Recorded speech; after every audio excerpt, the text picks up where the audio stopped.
Hi hello అండి. Welcome back to my channel పద్దు express. ఎలా ఉన్నారు? అందరూ బాగున్నారా? అందరూ నా వీడియోలు చూస్తా ఉన్నారా?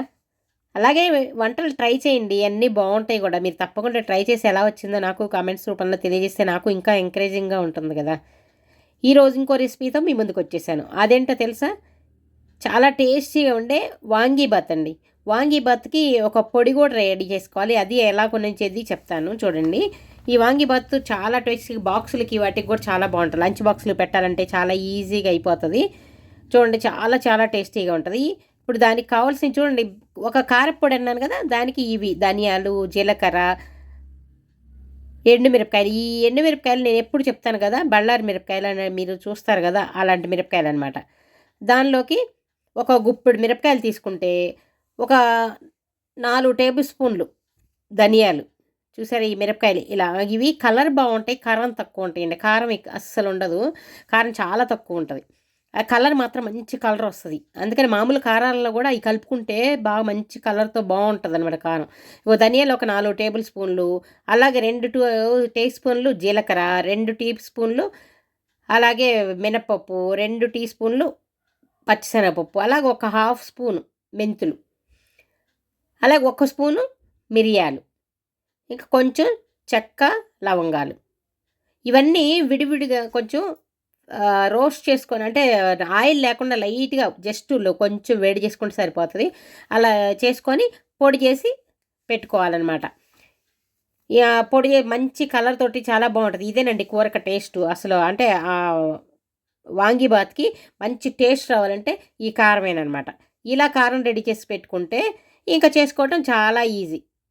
చూసారా? ఈ కారంతోటి ఇది చాలా టేస్టీగా చేసుకునే వాంగీబాత్ ఎలా చేసుకుందామో ఇప్పుడు చూద్దాం. ఒక ప్యాన్ తీసుకొని ఒక 2, 3 టేబుల్ స్పూన్లు ఆయిల్ ఏసుకోవాలి.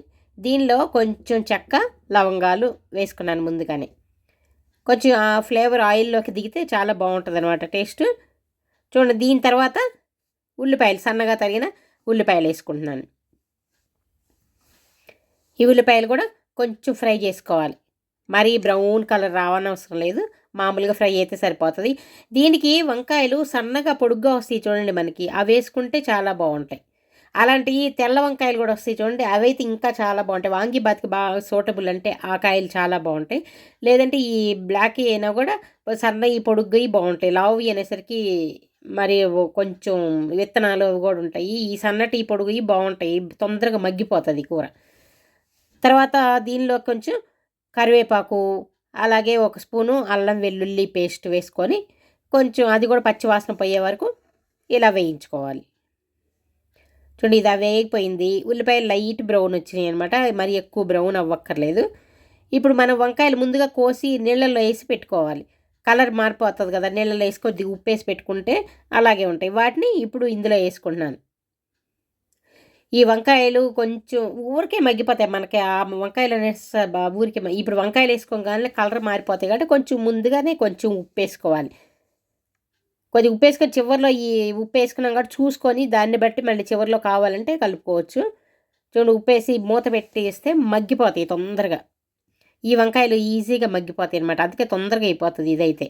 అసలు చక్కగా లంచ్ బాక్స్‌లోకి చాలా చాలా బావుంటదండి. తప్పకుండా ట్రై చేయండి. పిల్లలు అందరూ ఇష్టపడతారు కూడా దీన్ని. లంచ్ బాక్స్ రెసిపీకి బెస్ట్ రెసిపీగా చెప్పొచ్చు ఇది. ఇలా వంకాయలన్నీ మగ్గిపోయినాయి చూడండి. ఇది ఈజీగా మగ్గిపోతాయి కదా ఈ వంకాయలు. కొంచెం లావు అనేసరికి కొంచెం టైం పడతాయి. మందంగా ఉంటుంది. కొంచెం తోలు కూడా ఇది మందంగా ఉంటుంది. ఇదైతే ఈజీగా మగ్గిపోతాయి. చూడండి, ఇదంతా కొంచెం బాగా ఫ్రై చేసుకోవాలి. ఒకవైపు మగ్గినా కూడా కొంచెం ఫ్రై అయితే ఇంకా టేస్ట్ బాగుంటుంది. ఇలా ఫ్రై చేసుకోవాలి చూడండి. ఇలా బాగా ఫ్రై చేసేసుకున్నాక దీనిలోకి మనం ఇగో చూడండి, వంకాయ ఎలా ఉడికిందా లేదా అని తెలిసిపోతుంది. ఇలా మెత్తగా అయిపోయింది ఇంకా ఈజీగా. తర్వాత ఇప్పుడు మనం ముందుగా రెడీ చేసి పెట్టుకున్నాం కదా ఒక కారాన్ని, ఆ కారం వేసుకోవాలి. ఈ కారం కొంచెం ఎక్కువ వేసుకున్నా నష్టమేం లేదండి. కలర్ మాత్రం చాలా బాగుంటుంది. మీకు కారమే అనిపించదు. కానీ ఆ ఫ్లేవర్ రావాలంటే ఆ కారమే కొంచెం మెయిన్. కొంచెం ఎక్కువే పడుతుంది అది. వేసుకోవచ్చు అంటే అన్నం వేసేసరికి మీకు సరిపోతుంది. ఈ కూరలోకి అని చెప్పి మీకు ఎక్కువ అనిపిస్తుంది. కానీ దీనిలోనే అన్నం వేసి కలుపుతాం కాబట్టి మీకు అప్పుడు ఎక్కువ అనిపించదు, సరిపోతుంది అనమాట. దీన్నే ఇలాగే మీరు కావాలంటే విడిగా మన పలావ్ చేసినట్లుగా ఇలా వేయించేసి దానిలో మామూలు బియ్యం కడిగేసుకొని పలావ్లాగా అలా మూత పెట్టి ఏసం పోసుకొని చేసుకోవచ్చు. ఇప్పుడు ఇదేం చేశానంటే అన్నం నేను ముందుగా ఉడికిచ్చి పెట్టుకున్నాను. ఇప్పుడు కొంచెం గరం మసాలా కూడా వేసుకున్నాను. ఇక అన్నీ అయిపోయినాయి. ఇప్పుడు ఉడికిచ్చి పెట్టుకున్న అన్నం వేసి కలుపుకోవటమే అనమాట. ఉప్పు సరిపోతే కలుపుకోవటం అంతే. కానీ మామూలుగా అయితే మనం పలావ్లాగా దీనిలో ఎసరు పోసుకొని దానిలో బియ్యం వేసుకొని అప్పుడు ఉప్పు వేసుకొని మూత పెట్టి కూడా 1 విజిల్ 2 విజిల్స్ వచ్చే వరకు అలా కూడా ఉడికించుకోవచ్చు. లేదంటే ఇప్పుడు చూడండి నేను ఉడికిచ్చినాను దీనిలో వేస్తున్నాను. ఇది ఇన్స్టెంట్గా అప్పటికప్పుడు చేసుకునేదనమాట. ఇలా గుజ్జు రెడీ చేసి మీరు రాత్రిపూట ఫ్రిడ్జ్లో పెట్టుకున్నా కూడా పొద్దున్న బాక్సులకి అన్నం ఒక్కటే వండేసేసుకొని కలిపేసుకోవచ్చు. నేను ఇది బ్రౌన్ రైస్తో కూడా చేస్తున్నాను. బ్రౌన్ రైస్తో ఇంకా హెల్తీ కదా. మీరు వైట్ రైస్తో చేసుకున్నారంటే ఇంకా బాగుంటుంది. చూడండి, అంటే ఇంకా కొంచెం హెల్త్ కావాలని చెప్పి నేను బ్రౌన్ రైస్ మేము ఎక్కువ బ్రౌన్ రైస్ వాడతాము. ఈ అన్నం తాలింపులు ఇలాంటి వాటికి కూడా బ్రౌన్ రైస్తోనే చేస్తుంటాను. మీకు అసలు ఇదైతే తేడా తెలియదు. చాలా బాగుంటుంది.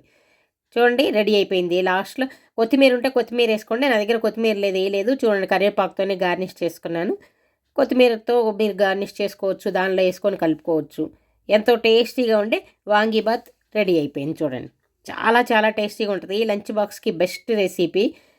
మీరు తప్పకుండా ట్రై చేసి మీ పిల్లలకి, మీ వారికి అందరికి కూడా బాక్సులు పెట్టివ్వండి. అందరూ చాలా చాలా మెచ్చుకొని చాలా ఇష్టంగా తింటారు. మళ్ళీ మళ్ళీ అడుగుతారనమాట.